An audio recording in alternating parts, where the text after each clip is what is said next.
Yaorana, merci de nous rejoindre sur TNTV pour le journal. Voici les titres de ce mercredi 17 décembre. Une affluence record à Oahuka qui impose une surveillance renforcée. Derrière la fête et les célébrations, une organisation millimétrée pour encadrer le public. Vous verrez comment les équipes sont mobilisées sur le terrain. Vie chère, la régulation peut-elle faire baisser les prix? À Paris, décideurs experts ont confronté leur point de vue lors d'un colloque consacré aux Outre-mer. Entre espoir et limite, le débat reste ouvert. Le président du Tavini, Huira Atira, Oscar Temaru, est avec nous en plateau pour évoquer la vie chère, mais aussi d'autres sujets d'actualité. Ultra Trail de Moorea, 6 courses, près de 1000 coureurs attendus. À partir de vendredi, l'événement s'annonce comme l'un des grands rendez-vous sportifs de cette fin d'année. C'est à suivre dans ce journal.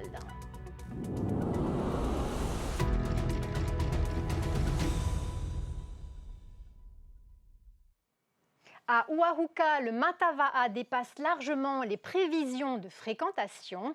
Face à l'affluence, un important dispositif de sécurité a été déployé pour encadrer les festivités et en assurer le bon déroulement. Nos envoyés spéciaux sont sur place pour vous montrer comment cette organisation renforcée s'articule. Hoanui Atuahiva et Mereteatu. C'est une influence qui dépasse toute attente pour le Matava'a de Oahuka. Bien au-delà des prévisions initiales, le site de Tetumu est inondé de monde, de jour comme de nuit. Une fréquentation exceptionnelle qui a poussé les organisateurs à adapter le dispositif de sécurité. Nous avons tablé sur 2000 personnes et lorsque j'ai vu l'ouverture ISO, je me suis dit, j'ai l'impression qu'il y a beaucoup plus et ça demande une grande organisation du point de vue de la sécurité, du médical, de la prévention. Et nous tenons une réunion tous les jours, tous les matins pour faire le bilan de la veille et pour organiser les petits changements et les dispositifs à adapter pour que tout se déroule correctement. La sécurité a donc été renforcée avec notamment l'installation d'une brigade provisoire de gendarmerie en renfort des forces de police. Objectif, sécuriser le site et prévenir tout incident. Alors évidemment la sécurité du site, donc la sécurité périmétrique du site, mais également la sécurité des flux entre le site et les différents lieux d'hébergement, avec en toile de fond la lutte contre les trafics de produits stupéfiants, la sécurisation sur les axes. Nous-mêmes, on a installé ici une brigade provisoire composée d'une dizaine de militaires d'active et de réserve des différentes îles des Marquises. Donc on est très heureux de pouvoir contribuer à la sécurité de cet événement. Du côté des festivaliers, cette présence renforcée est perçue différemment. Si certains se sentent rassurés par ce cadre sécuritaire, d'autres se demandent si le dispositif n'est pas un peu excessif au regard de l'esprit traditionnel et convivial du Matava'a. On n'était pas bien inquiets déjà à l'initiale, mais oui, après c'est bien qu'il soit là, ça permet de donner un cadre. Moi je trouve que c'est un petit peu démesuré par rapport effectivement à l'événement.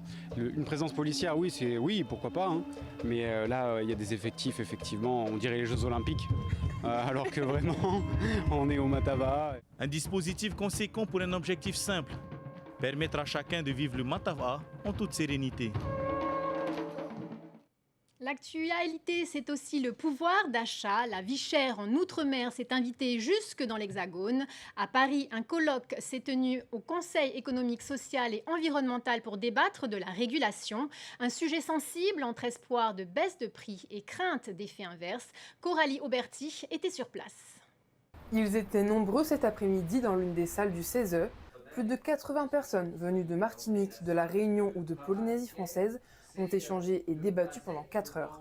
Au programme de ce colloque très attendu, trouver de nouvelles solutions à la régulation en Outre-mer. Je suis un des co-organisateurs parce que je tenais beaucoup à ce que des idées un peu nouvelles soient développées sur ce sujet. Jusqu'à maintenant, on est toujours dans l'idée de réglementer les marchés, réglementer les prix, réglementer les entreprises. Et ça ne marche pas vraiment très bien. On s'en aperçoit puisqu'on a toujours besoin de revenir et de faire une réglementation supplémentaire puisque la précédente n'a pas marché. En Polynésie, où la vie coûte 30% plus cher qu'en métropole, c'est un enjeu politique et social majeur. Dans sa volonté de réguler davantage les marges des entreprises dans la composition des prix, le colloque sur la vie chère organisé par l'Assemblée de Polynésie française en mars dernier s'était d'ailleurs heurté à un mur. Pour Florent Venère, professeur de sciences économiques à l'Université de Polynésie française, Le problème de fond s'inscrit bien au-delà des questions d'encadrement des prix, de part de marché ou de marge. C'est plus large que ça, c'est un problème de niveau de vie global et c'est un problème justement de libération des énergies, des économies, quoi. Donc je pense qu'on devrait arriver à l'idée qu'il serait plutôt intéressant de faire confiance un petit peu plus dans les mécanismes de marché et de libérer un peu les énergies entrepreneuriales. C'est-à-dire créer de l'emploi, encourager les initiatives privées, lutter contre les inégalités sociales ou encore soutenir la croissance du PIB. Moi, j'attends beaucoup de la suite de ce colloque, peut-être une publication des actes, une diffusion d'idées justement un peu différentes de tout ce qui se dit sur le problème de la vie chère dans l'outre-mer, et des pistes pour justement continuer les recherches, parce que si nous avançons l'idée que certaines régulations sont bonnes et d'autres pas bonnes, voire contre-productive, la question est justement de mettre sur la table tout ça et de faire des analyses coûts-avantages, des bilans coûts-avantages. Et j'attends qu'on développe des choses comme ça dans le futur. Reste maintenant à savoir si ces réflexions dépasseront le cadre académique pour se traduire concrètement dans les politiques publiques. Et pour poursuivre sur ces questions de fond, notre invité ce soir, Oscar Temaru, président du Tavini Huira Atira, Yorana, bienvenue sur notre plateau. Yorana, et je voudrais dire bonsoir à tout le monde. Alors on vient de le voir, les experts du CESE disent que réglementer les prix ne marche pas. Pourquoi votre majorité s'obstine-t-elle à vouloir contrôler les marges plutôt que de libérer les entreprises pour créer de la croissance? Vous savez, il y a plusieurs opinions, hein. Moi, j'ai pas changé les miennes. Depuis la création du parti, nous sommes actuellement dans ce qu'on peut appeler l'économie de comptoir. Et nous avons tout ce qu'il faut pour aller vers l'économie de marché. Ça veut dire quoi? Actuellement, il y a aux environs de 270 000 visiteurs par an qui arrivent en Polynésie, et ça fait un chiffre d'affaires de 100 milliards. Et qu'est-ce qui nous empêche depuis des années? On tourne autour de 300 000 touristes. On demande à plus de 120 pays un visa pour venir chez nous. Et c'est ce qui freine le développement de cette partie de notre économie. Je suis déjà allé à Paris rencontrer Sarkozy et j'ai rencontré son directeur de cabinet pour nous donner la possibilité de pouvoir délivrer des visas à l'arrivée. Enfin, on me répond que, vous savez, M. Temaru, ici à Paris, il y a déjà plus de 300 000 Chinois qui travaillent au noir. Mais alors comment faire attendez, laissez-moi terminer. Et si on les autorise à venir à Tahiti, de Tahiti, ils vont venir à Paris. Alors je lui dis, mais monsieur Guéant, il ne peut pas venir comme ça directement de Tahiti à Paris, il faut qu'il passe par Los Angeles. Et là, je me suis dit, ils ne connaissent pas sa géographie, ils ne savent pas où se trouve Tahiti. Il n'y a pas à mêler Tahiti. C'est la perle du monde entier. Tout le monde veut venir visiter la Polynésie, mais c'est très difficile pour venir chez nous. J'ai rencontré les représentants des pays du monde entier, et chaque fois, ils me disent, il faut un visa pour venir chez vous. Comment faire pour baisser le prix du panier de la ménagère? Au-delà des discours, très concrètement, qu'est-ce qu'il faut faire? Si on va vers l'économie de marché, si on exploite toutes les ressources de ce pays, on peut supprimer tous les impôts, tous les taxes. Et oui, si on avait le temps de développer ça dans le détail, je suis prêt. Regardez ce que disent les experts internationaux sur les ressources marines. Alors, ça peut rapporter entre 15 à 2 000 milliards au kilomètre carré. Vous savez ce que c'est? Prenez un calculateur. On y reviendra tout à l'heure justement sur le sujet des ressources marines. Alors hier, le tribunal a annulé la commission ZEE, la commission à 25 millions pour détournement de procédure. Vous vous y attendiez ou pas? Oh, je m'y attendais, moi, personnellement. Mais il n'y a pas que le tribunal de propriété, il y a aussi le tribunal international. Hein. On ira plus loin.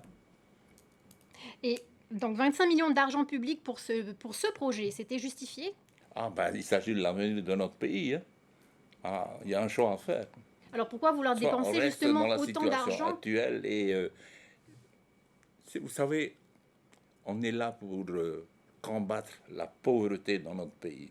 Si le combat, ça doit être le combat de tous les hommes politiques, éradiquer la pauvreté de notre pays. Qu'est-ce que proposent nos adversaires politiques? Qu'est-ce que propose l'État français? Rien, absolument rien. Nous proposons quelque chose. Nous disons, nous avons des ressources qu'il faut exploiter, on sait qu'ils sont là. On est en train de le faire à Rarotoa. Rarotoa, c'est juste à côté de Raivovet, tout après. C'est juste à côté. Ils sont en train de le faire. Justement, sur ce dossier, êtes-vous sur la même ligne de mire que Moetai Broderson? La même ligne que Moetai Broderson? Il y a des... Alors, c'est pas... Hein, je pense que le temps pour arranger, laisser le temps au temps. L'exploration des grands fonds peut-elle se faire autrement que par une commission d'enquête? Ah ben, vous savez, il y a la situation surtout institutionnelle de notre pays qui nous empêche d'aller plus loin.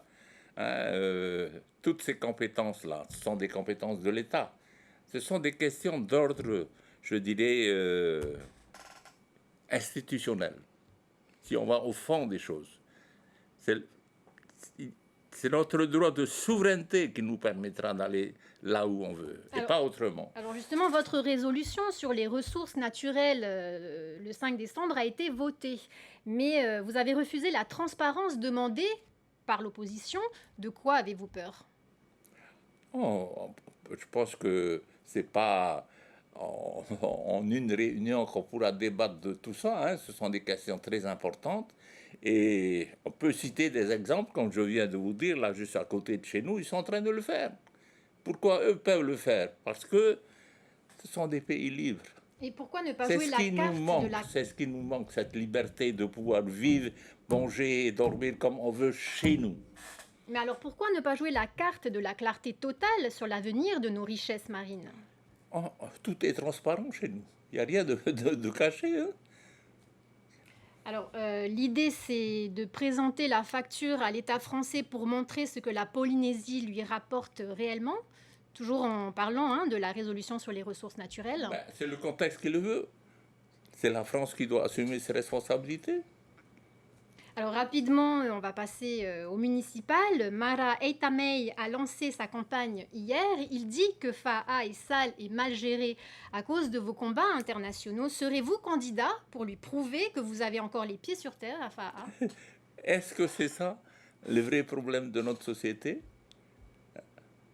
Les déchets, on les ramasse là, maintenant. La demi-heure d'après, il y a d'autres qui déposent encore. Il y a des gens de mauvaise volonté, il y a des ennemis politiques, mais c'est comme ça. C'est pas ça le premier problème de cette société.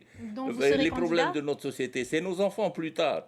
Aujourd'hui, ils sont 700 à partir de tous les ans à Paris. Qu'est-ce qu'on leur propose? Qu'est-ce que l'État français leur propose? Rien. C'est ça le premier problème de notre pays. Plus de 50% de notre population, je dirais presque 70%, vit sous le seuil de la pauvreté. C'est ça le vrai problème de ce pays. C'est pas les quelques trous qu'il y a par-ci par-là que... Est-ce que vous allez vous On veut présenter? détourner l'attention de notre population sur des niaiseries. Et vous comptez vous présenter pour les municipales? C'est ce que souhaite ma population de FAA. Et vous, qu'est-ce que vous en dites? Ils y tiennent à leur tawana. Ils aiment leur tawana. Merci Oscar Temaru d'avoir été avec nous ce soir. On poursuit avec une condamnation lourde dans l'Hexagone. Mercredi, la cour d'assises d'Angers a condamné un ex-militaire polynésien à 30 ans de réclusion criminelle avec obligation d'exécuter au minimum les 2/3 de la peine. Il était jugé pour le meurtre de sa compagne poignardée en 2022. Retrouvez plus de détails sur cette affaire sur tntvnews.pf. Direction la vallée de la Fataua maintenant. Une centaine d'enfants de quartier de Papeete ont participé ce matin à une marche bien-être, une initiative de la mairie mêlant santé, activité physique et liens intergénérationnels, comme nous le montrent Sophie Guébel et Jeanne Tinoroa. Ce matin, direction la vallée de la Fataua pour ces enfants des quartiers de Papeete. Objectif de cette journée, marcher pour le bien-être, se reconnecter avec la nature, un moment propice aussi pour sortir de son quartier en cette période de vacances. J'ai fait de la randonnée avec les autres et c'était un peu dur. Ça fait un peu d'énergie, on fait un peu de souffle. Ça fait un peu du sport pour nous. Après, on a hâte de se baigner à la rivière. Ça change un peu des quartiers, de rester avec les mêmes amis. Se reconnecter avec la nature, mais aussi partager un moment avec des seniors. Car pour les accompagner, L'association Tai Chi Intégrale s'est portée bénévole.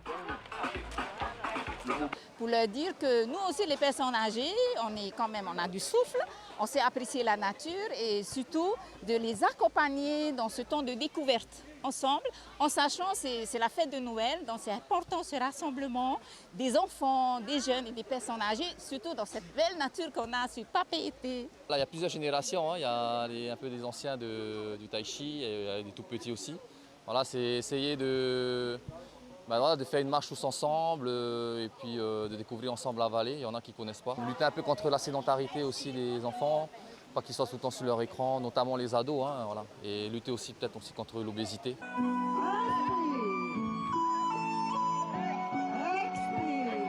La matinée s'est achevée par un cours de tai chi ici, au fond de la vallée de la Fatawa, dans un cadre idyllique. Les enfants seront encore en centre de vacances jusqu'au 2 janvier et ils feront encore de très nombreuses activités. Demain, une sortie à Moorea est prévue, de quoi finir l'année en beauté. Et l'actualité sportive ne ralentit pas en cette fin d'année. Direction Moorea. Dès vendredi, le Tahiti Moorea Ultra Trail rassemblera près d'1 millier de coureurs. 6 courses au programme, dont une épreuve reine de 85 km. Un rendez-vous majeur pour les athlètes du Fénois, Désiré Teivao.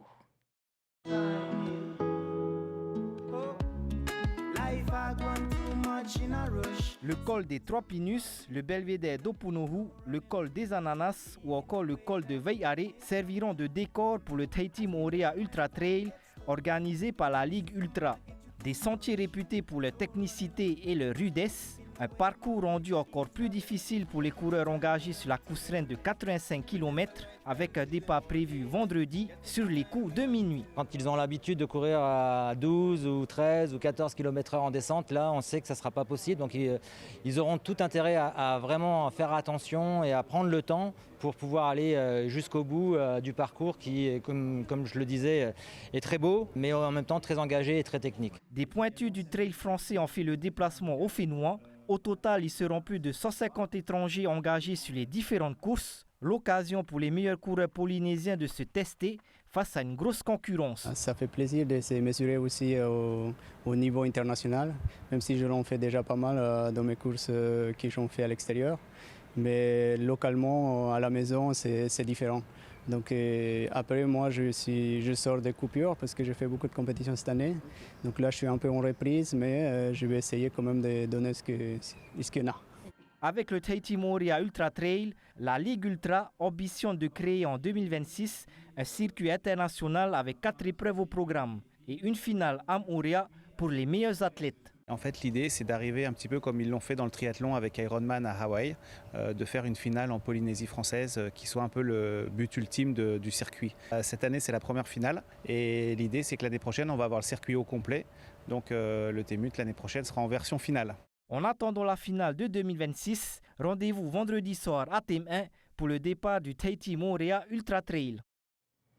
Et puis ce soir, un voyage inédit dans l'histoire du Fénois. La vraie histoire du Va'a polynésien, c'est le titre de la série documentaire réalisée par André Vory.